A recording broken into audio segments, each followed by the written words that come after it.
Еще несколько причин свиста через окон. Когда первый уплотнитель еле-еле прижимался, створку регулируем или перестекляем. И через петли. Черные налеты на раме показывают, что дует отсюда. И на высоких этажах это выдается сильно. И вот уплотнитель, если он в углах вот так закручен, не вот так, то будет свистеть. Ну, можно решить эту проблему, допустим, дверным уплотнителем. Вот таким кусочком. Чуть больше, чем сама петля. Вот так.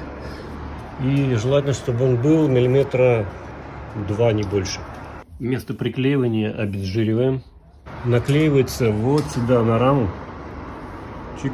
Как раз вот где уплотнитель имеет продолжение через металл. Четвертую причину свиста найдете в описании.